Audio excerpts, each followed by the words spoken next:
your best work will generate more projects in the future. I made sure that I was surrounded with capable engineers, architects. Importante talaga is you're only as good as your last project.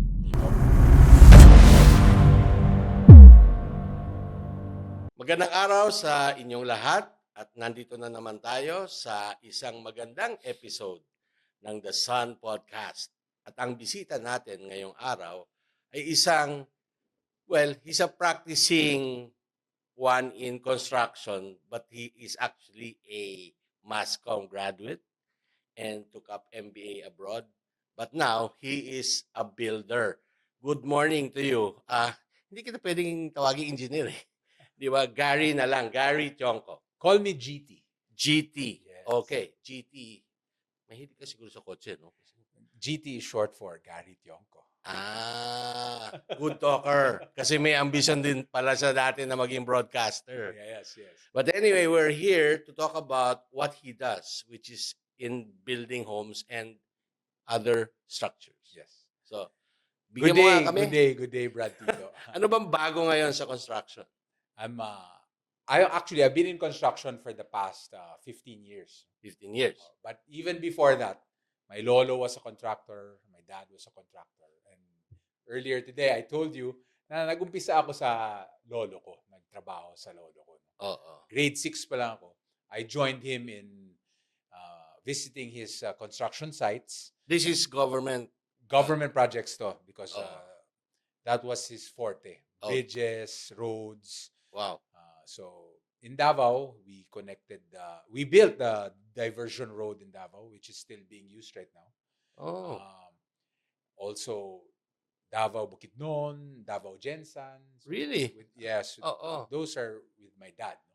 So, bata pa lang ako, I have already experienced the construction world. All right. Nakita ko pa si Mon Aliado, bata pa si Mon. I was still in shorts. Nakikita ko na si Mon with his father.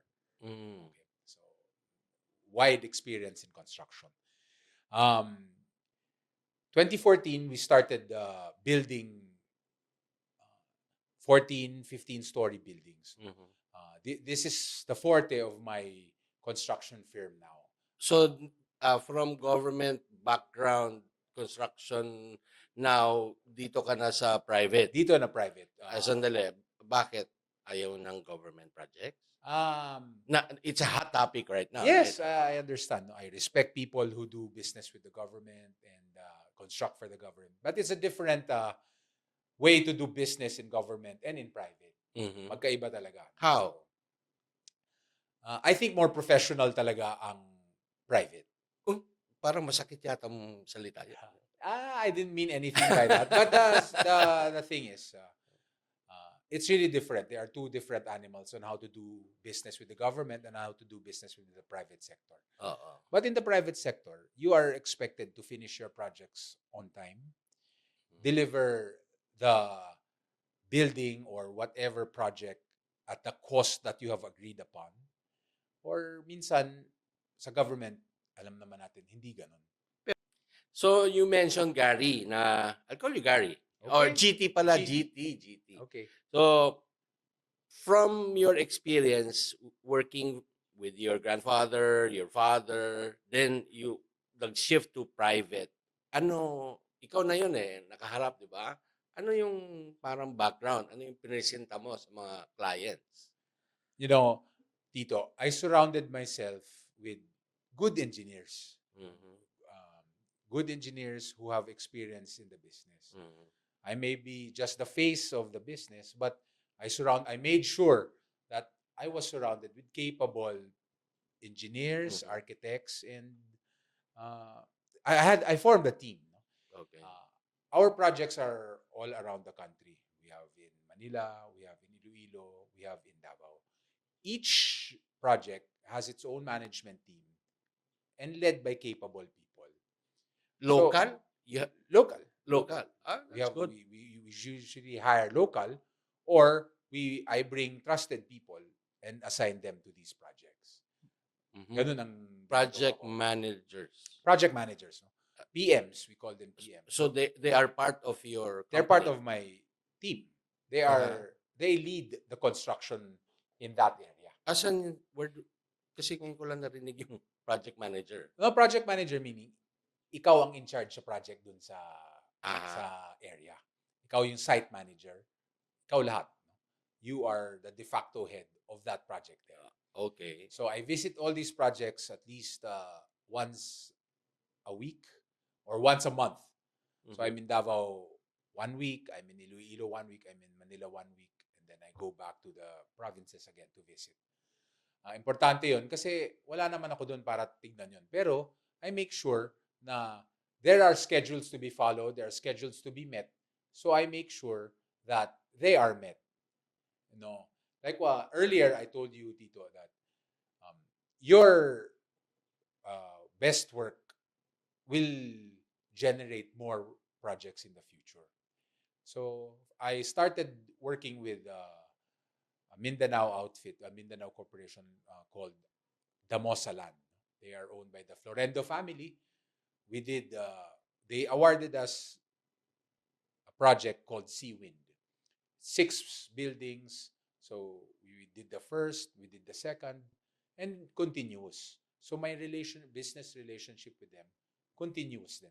Pero yung ganyan, building your, parang your name, your company's name, your reputation, is it the same as yung mga naririnig kong AAA, 𝗧𝗏𝗶, may ganyan din ba in the private practice? In private practice, hinahanap din yon. But yung AAA, 𝗧𝗏𝗋, those are the requirements of a government to get a government project.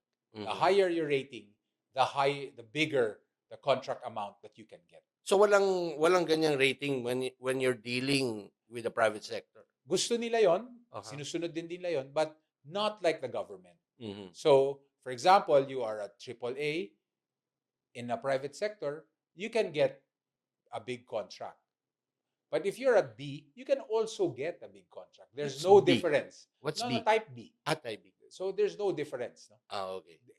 They won't put too much weight on that. For them, it's previous experience, previous projects finished and done. So when I finished a project with a certain company and it's good work, usually they award you another one.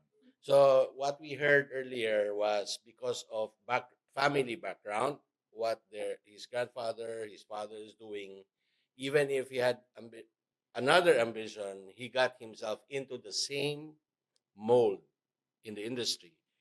So what you're trying to say is one does not really have to follow your educational background. Somehow you fit into that, a mass comm graduate, and then got really good professionals, architects, engineers, and all that. Meron pa bang iba? Alam mo, ito ang gusto kong sabihin. Importante talaga is you're only as good as your last project dito.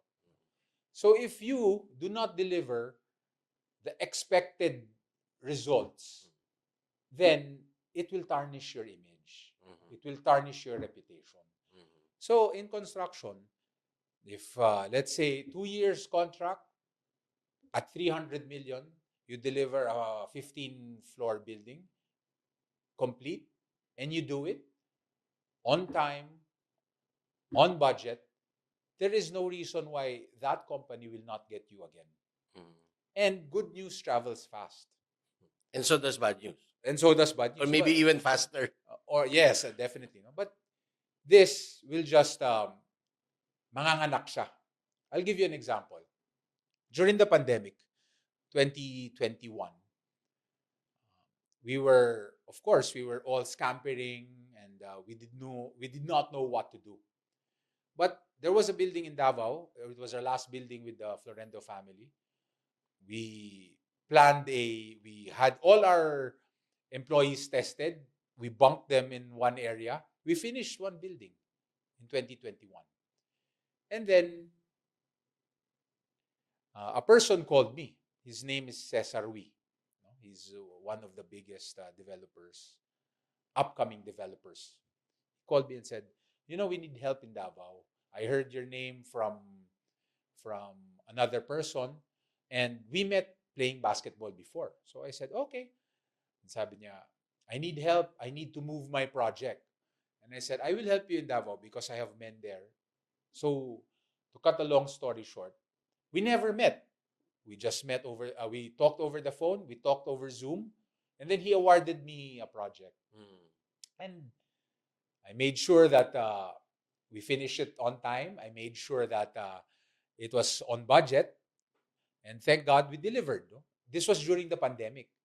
And after that, he said, we met in Manila after 6 months when there was a ECQ. We shook hands. And then tuloy-tuloy ang projects ko with them. No? They gave me their Iloilo.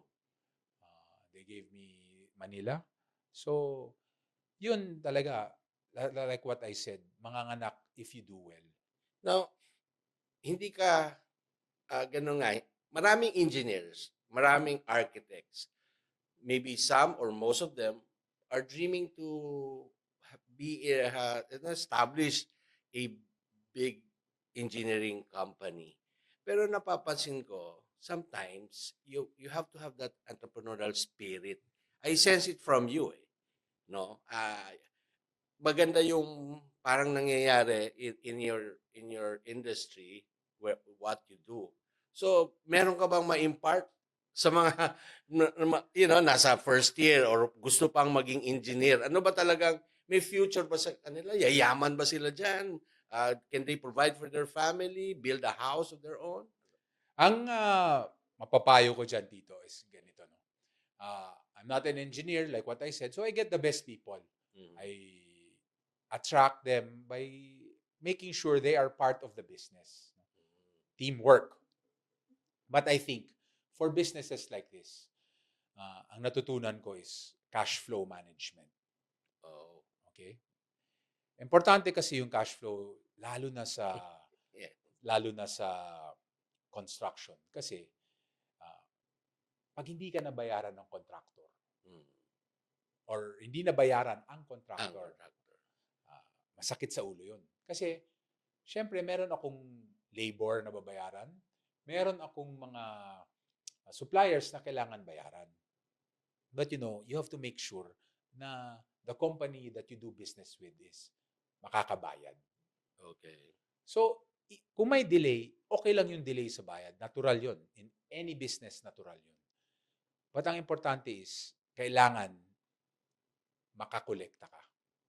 Okay. So, once you collect, you budget it properly. No? Labor is very important. Unahin talaga yung labor. And then suppliers. That's good. Diba? Unahin yung tao. Unahin yung tao. Kasi pag nawala yung tao, walang gagawa. Diba? So, kailangan unahin natin yung tao. And I make sure na mababayaran yung tao. Yes. And then, the suppliers naman, syempre, you have a credit term, you establish good relationships with them so that you can use, like what they say, supplier's credit.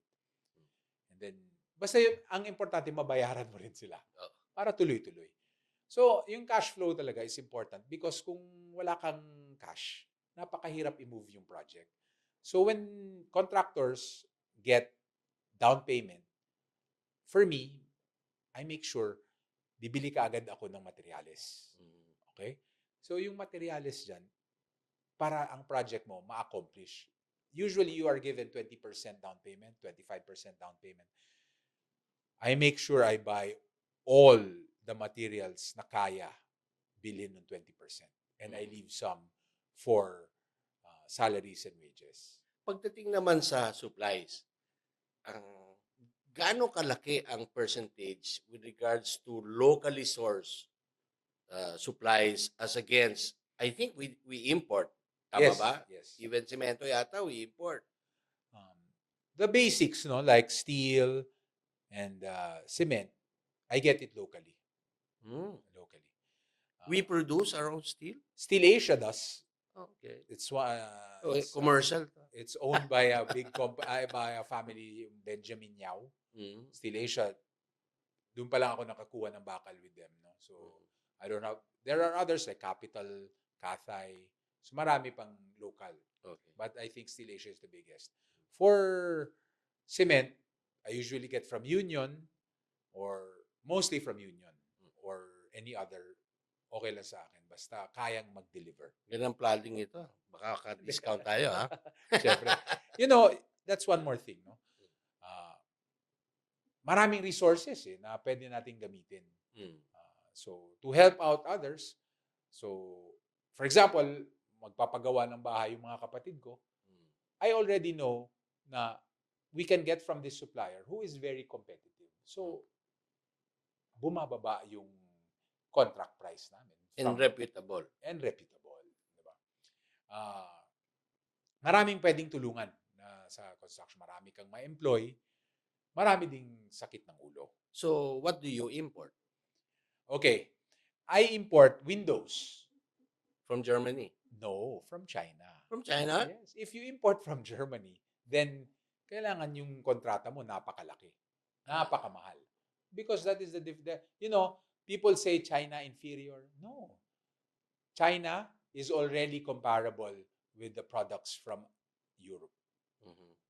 If I'm not mistaken, siguro yung ibang mga European brands gawa China, tatatakan lang ng made in Europe. Pwede. Diba? Pwede. But if you visit China dito, grabe. For materials, grabe. Now, talking Everything about is there. everything. You're talking about resources. Okay, we have a good human resource. And then, as you said, we also have, pwede ka mag-locally source lahat. Pero, in terms of identifying the resources, meron kang HR company, meron ka bang headhunter? Paano mo nakukuha itong the best engineer, the best architects to be with you? Okay. Now, this is what I usually do. For example, let's say a big construction firm, or let's say a big developer, let's say like Ayala Land. Natapos na nila yung project nila. Usually, yung ibang mga engineer nila nagre-resign na, tapos end of contract, yun ang mga kinakausap ko. So you actually monitor the movements? But not just monitor, but I usually ask around from tapos na ba? Pag nakita mo natapos kasi, ang ganda ng experience nila eh. Di ba? You are trained by, let's say, big corporations like Ayala, big corporations like Makati Development, yung MDC. So, yung mga ayaw na nila, trained well, yun ang mga kinukuha ko. So, you get from the best. Diba? So, yun ang way for me to recruit them or hire them. And I ask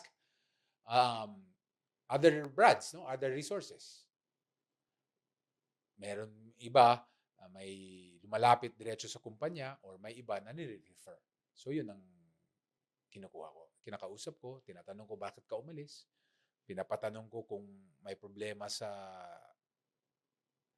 kanilang management style or personality, ba't sila umalis. But if everything checks out well, then I hire them.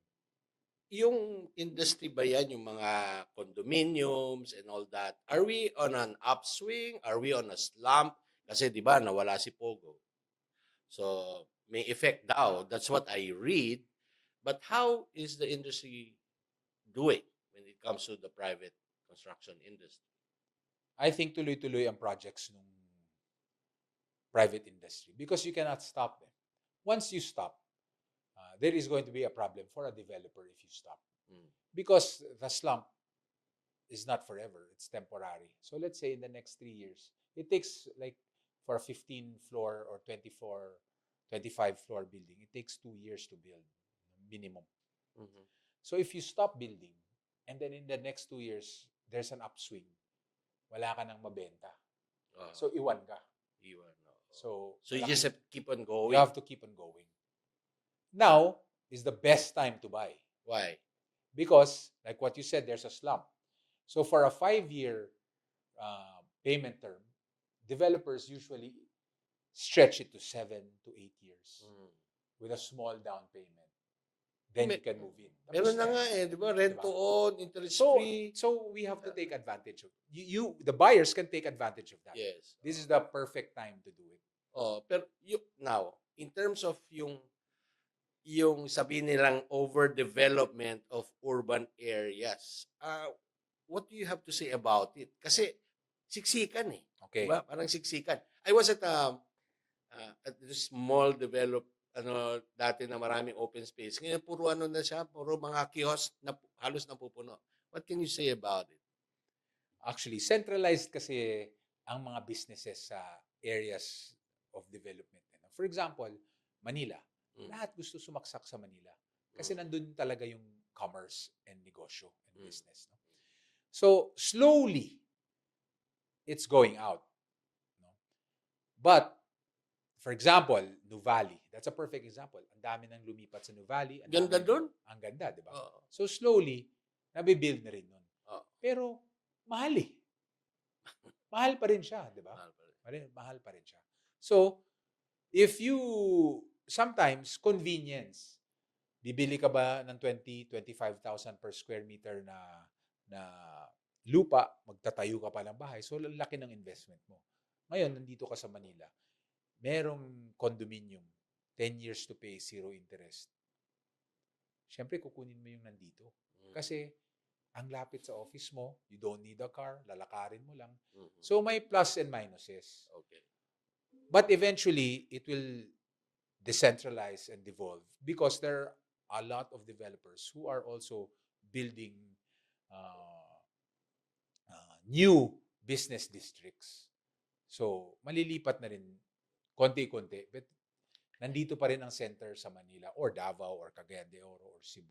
Nandyan pa rin. Meron ka bang napapansin na in age groups, anong preference? Gusto ba nila nasa condo or a townhouse, which is, on the ground or outside in the suburbs? Meron bang parang preference among age groups? Have you noticed something like that? Yeah. I think sa age groups, for example, like you, Tito, ang age group mo is ayaw mo na ng gulo, ayaw mo na ng hustle and bustle. Gusto mo relaxing, peaceful. So you want to move out of the city center. Okay? Those who are still in the rat race, they want the accessibility, the convenience. So they want to stay in the city pa rin. So, depende sa demographics talaga. So, people like maybe 60, 70, they want to move out. Or people who are still or starting in the hustle of bustle of life, they stay in the city center. And then, people who can now afford will buy houses, townhouses, na mas maganda, mas malalaki. So, ganun. Talagang may progression. The more you earn, the more you want to be more comfortable and to want a bigger space. So, yun ang, dun ang tingin ko yung sa tanong mo dito. With human resource, you have this number of professionals, and how do you manage relationships? Do you have a very good HR? But eventually, sa'yo rin naman pupunta yun, di ba? Especially about sexual harassment. Kasi meron kang babae and then mostly construction, lalaki, di ba? That must be a big job to do also. You know, I walk the site, I visit the site, I go up the building, first floor hanggang 15th floor, nilalakad ko yun if I visit the area. No? So, parang that's the shop floor I go to. And like what you said, maraming puro lalaki yung construction industry and konting babae. Hindi maiwasan yung mga ganun. But you have to remind these engineers or laborers na, we are a team. Tsaka, parang pamilya, hindi mo naman sinasaktan yung mga kapatid mong babae. Eh, diba? So, you just have to constantly remind them. Talagang, if you're naman a lady, kailangan din talaga tibayan yung loob. Of course, kasi minsan may mga catcalls, mga gano'n. Okay lang, I think, sa kanila pinapalampas nila yon. But deeper than that, talagang problema yon. Kailangan sabihan or tanggalin yung tao. So, you have to be swift in the decision, di ba? Kung meron ganun. And it has to be addressed at once para hindi kumalat.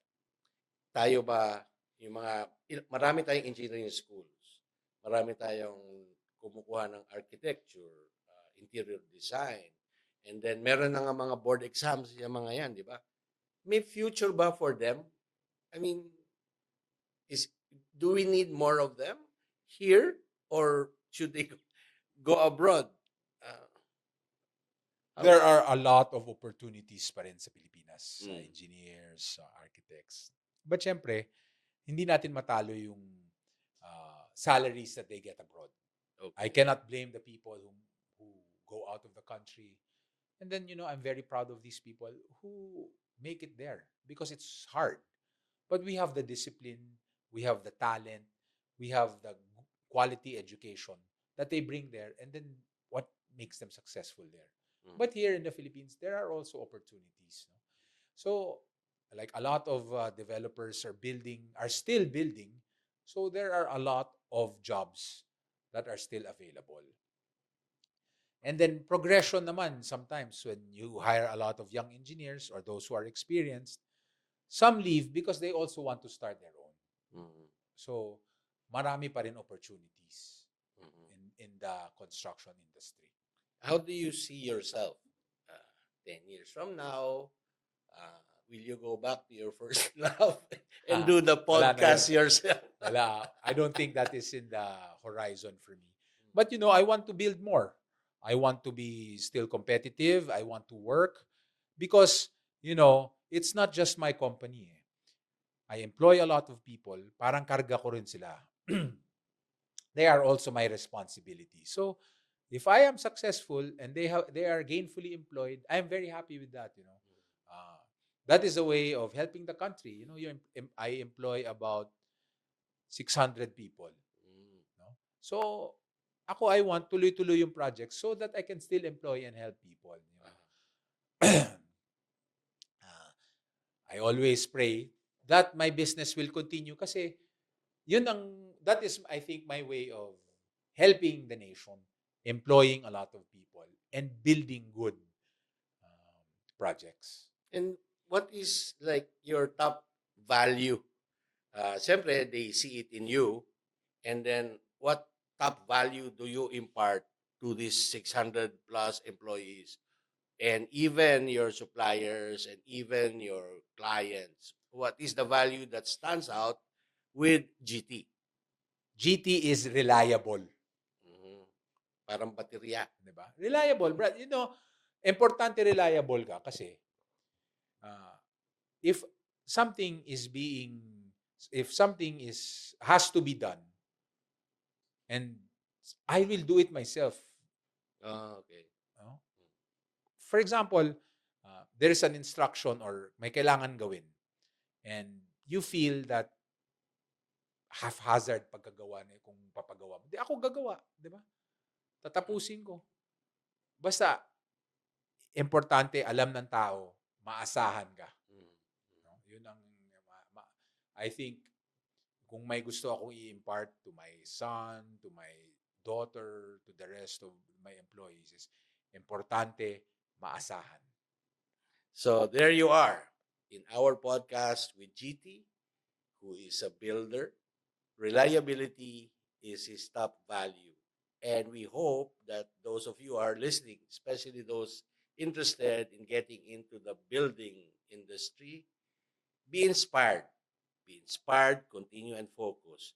So, to you, GT, maraming salamat at pinaunlakan mo ang invitasyon ng The Sun Podcast. Salamat, Tito. It's an honor to be invited in your Sun podcast. Salamat. Salamat.